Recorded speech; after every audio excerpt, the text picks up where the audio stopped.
Hi, everybody. Hot on the heels of our last writer's commentary, we're back with another one.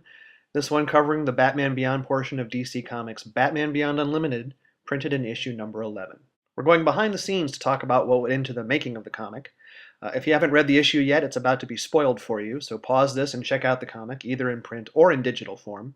You can get this part of the story plus all the chapters we've done so far at comiXology.com. Now, I think this is our best cover so far, and I may have to force Dustin Nguyen to sell it to me. Everything works. The Joker King looks really terrifying, using a common item, in this case a chain, to keep Batman subdued, foreshadowing what happens in the comic. The blood-red shadow beneath Batman, even the single green and red boxes in the checkerboard background, even the gray of the logo, it all just jumps out at you. Anyway, hi there, I'm Adam Beechin. I wrote the comic. Norm Breyfogle drew it, Andy Elder colored it, Saida Temofonte lettered it, and our editor is Alex Antone. We have a lot to get to, so let's go right to it. We're rushing towards the climax of the 10,000 Clowns storyline, although it may not feel like rushing is the right word since the story's been going on in some form for a good long while now, and because you haven't always seen a full issue's worth of pages every month, but I promise you things are coming to a head. I think the digital publishing thing has been beneficial to us in a lot of ways, with its lower price point and bringing in readers who don't want to have stacks of comics lying around. But I'm not sure it serves longer story arcs like this one as well, because it extends the amount of time needed for the full story to come out, and it delays the release of trade collections. In retrospect, I probably should have shortened the story, but it wound up being the length it is, and it's the story we wanted to tell the way we wanted to tell it. I think even though it reads great now, it'll read even better when it's collected, in hardback, with new cover by Dustin. And lots of extras, like Norm's Joker King designs, his layouts, his pencils, and Dustin's roughs for the covers. Please, DC? We start the chapter where we left off the last, with the Joker King finally confronting Batman. The original Batman, though he doesn't know that, of course. I pretty shamelessly swiped the voice of Frank Miller used in The Dark Knight for Bruce's internal monologue. Him calling himself old man, chiding himself, reminding himself what to do. I don't do it nearly as well as Mr. Miller, I'm sure, but it's an awfully fun voice to write in. And I think it serves us well here, raising the sense of panic and desperation. This dying man is the only thing between this maniac and these helpless people. I was a little nervous about using the word groin here, thinking maybe DC would ask me to take it out. I almost took it out myself. I'm not sure why I was concerned, except that it's not a word you see a lot in comics. But here there's context for it, it's organic to what Bruce would be thinking in terms of tactics, and we don't see Bruce actually hitting the Joker King in the groin, so there it is. You never knew so much anxiety went into one word that no one cared about in the script, now did you? Here's another little detail. In the script, I specified that Bruce was pushing the button on the keyboard with his thumb. I have absolutely no recollection why I was that specific.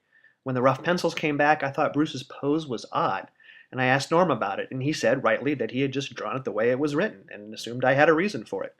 Of course I didn't, or didn't remember one, and rather than ask Norm to redraw it, he and I decided it was idiosyncratic enough to be interesting, and left it as it is. Besides, I think what's really important here is the amazing expression on Bruce's face, and his thumb doesn't take away from that at all. I get to gloat and brag a little. When I was growing up reading comics, the names in the credit boxes seemed incredibly remote to me. They were people who maybe existed, but so far away from where I was that I couldn't possibly ever meet them, let alone work with them. Now that I work in comics, occasionally I get a chance to meet and work with those people. For the last 15 years or so, I've been collecting original comic book art.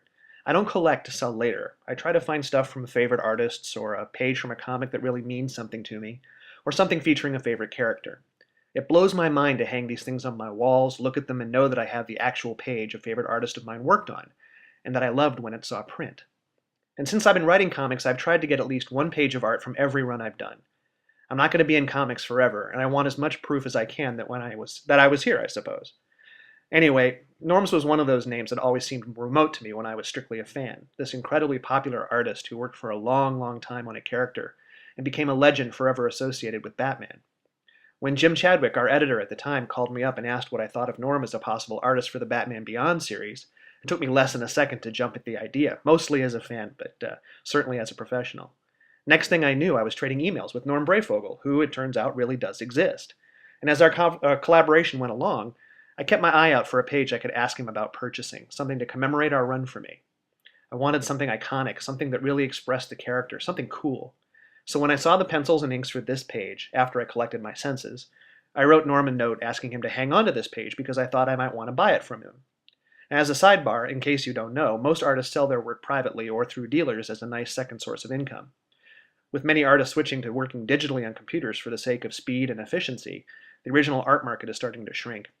Some artists who work digitally still do hand-drawn commissions that are awesome, and you can find those at conventions or request them through their representatives. But there's something undeniably cool about having the actual page from the actual book in your hands. As the writer, I see the pages for the book I'm writing before just about anybody else. So if I see something I love, I can sneak in and ask the artist about it first, and that's what I was hoping to do with this page.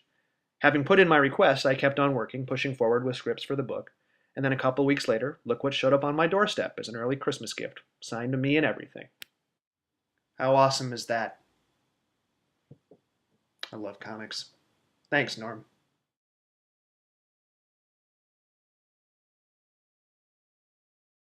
Okay, enough gloating. Back to commentary. For those of you who are worrying that we weren't using enough characters from the original animated series, I present to you, in all their glory, the delightful Dee-Dees. Always wanted to use them, but was waiting for the right moment, a moment that made sense to the story, doing their idiosyncratic thing. On the top of this next page, we went back and forth through a bunch of emails to get the insert text in the first panel right. At first it was all in black, which made it hard to separate out what was the important information. Then there was a miscommunication from my end, and we wound up with all the text in red. Finally, we got it right with the prompt text in black and the entered text in red. It's one of those things you don't think about when you read the book, hopefully, but which occasionally requires a little more communication on the creative end than you or we might expect. Further down the page, we get the next step in the evolving Catwoman-Grayson dynamic. I told you we'd be having more fun with them. They've proven they make a good team in the field. Maybe they'll make a team elsewhere as well. And let's face it, it's nice to let a little sunshine into Grayson's life. Then we get into the origin story of the Joker King, or rather the final pieces of it, as we've heard some from Dana, or from Pally, or the Joker King himself. Again, this is stuff you normally get the villain telling the hero as the hero's about to be ripped to shreds by the villain's giant cheese grater or something, and the villain's feeling blabby. Here, Doug really wants his family to know what he feels they did to him to make them feel the responsibility for what he's done. A large part of Doug's career choice is the old adage that villains are more interesting than heroes, and certainly for Doug Tan that was true. A big chunk of the Joker's popularity among fans has always been that he exuded a weird charisma, and it seemed plausible that would affect Doug, a bright kid, who would go from intense hero worship to real thought about the motivations and guiding principles behind the Joker. He'd have a different reason for joining the Jokers than most disaffected, rebellious teens, and then, finding himself surrounded by those kinds of teens, lots of followers of a long-gone guy, but no leaders to give them any direction at all, he'd quickly grow pretty dissatisfied with the accepted meaning of being a Joker. He'd evolve his own definition, and then do his best to spread the philosophy. Soon he'd have this army willing to do almost anything for him, except carry out his ultimate plan, the final extension of what Doug's philosophy came to be, prove that life was meaningless, a meaningless joke by blowing themselves up, causing as much damage and loss of life in the process as possible. Of course, while the Jokers, as Doug said earlier, might not be the brightest bunch in the world, they are smart enough not to sign up to become walking bombs, so Doug would need to use his charisma to get the Jokers in one place, and then help their decision-making along with some mind-altering chemicals. I've mentioned in previous commentaries that I thought I'd done Dana some disservices by having her run back to Terry and apologize for dumping him and then sobbing on his shoulder. Those are perfectly logical actions for a character like Dana, but I really wanted to show her being stronger, give her a little more dimension and backbone than the usual damsel in distress, show why Terry would be interested in her. So here she puts her life on the line for her family, and she does it without hesitation. I think it goes a long way to making her more interesting and more full. And then it's on. The Joker King and Batman, after all this time, finally meet. When this issue was originally written as two separate chapters, the first title of this chapter was A Great Gotham Tradition, because it's the next chapter of a battle that's been fought over decades, with new people in the suits, but fighting over the same general principles. And the Joker King, who has no powers whatsoever, has come up with a frighteningly simple plan for beating Batman. Get the upper hand and don't let up. Some of this comes from the current debate in pro football over the preponderance of concussions and the cumulative damage they can do when a player gets them multiple times in the course of a career or even a season. Now, Joker King's ringing Batman's bell every chance he gets, scrambling our hero's brain and keeping it that way, so Batman has no opportunity to recover and fight back. Yes, the cowl is reinforced against impact, but even so, impacts hard and frequent enough are going to leave the man inside shaken up, at best. I mean, something like this has to at least hurt. A lot, right? Goof alert. I didn't specify in my script that the Tans and Bruce should be cut and scratched, which they certainly would be, so instead you have a medic looking at some perfectly fine folks with horror, asking if they're all right, and Dana's mom saying something meaningless about flying glass. My bad. Shot to the head, shot to the head, shot to the head. More examples of the Joker King pressing his strategy. This is a regular guy, more or less, taking out Batman by acting logically and with commitment. Simple. No death traps, secret weapons, or even henchmen. Now that's scary to me. If Terry survives this, hopefully it'll scare him as well, and maybe get him thinking about making some changes. Finally, the hero at his lowest point, the villain at his highest. Joker King's really done it. He's really destroyed a lot of Gotham and a lot of people in it without ever laying a hand on them. It's all worked pretty much perfectly. Despite his best efforts, Batman's always been a step behind because Joker King never gave him a real chance to catch up until most of the damage was done. Joker King finally has a reason to smile, and so he does for the first time ever in these pages. If you go back to Doug's first appearance in our last monthly series, never once since then, either as Doug or the Joker King, has he smiled. His expression has always been mostly neutral. To me, the most terrifying Joker that ever was on the page was in Miller's Dark Knight. Released from the mental hospital, he never smiled as he put his plan into action, which made him more scary because you knew that the smile was coming, and then we were all in big trouble. Then when he killed himself rather than being captured by Batman, that's when he smiled, and I got chills. I loved having that reaction. It made me realize that a Joker that rarely smiles is much more scary than one who does it all the time. That's what I wanted for the Joker King. So I said to Norm that when Doug finally smiles, when he thinks he has Batman beaten, it's got to be the most terrifying smile ever, a real payoff. It's got to be completely insane, and it's got to give me chills. And as always, Norm delivered in a big bad way.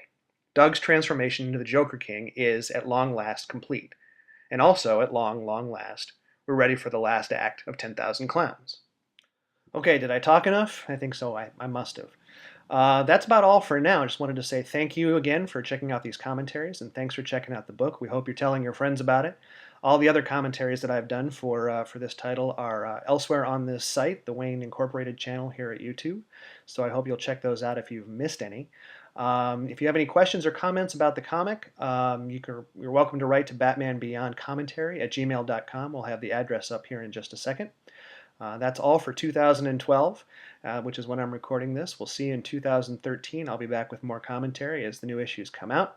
Until then, take care, stay well, talk to you soon.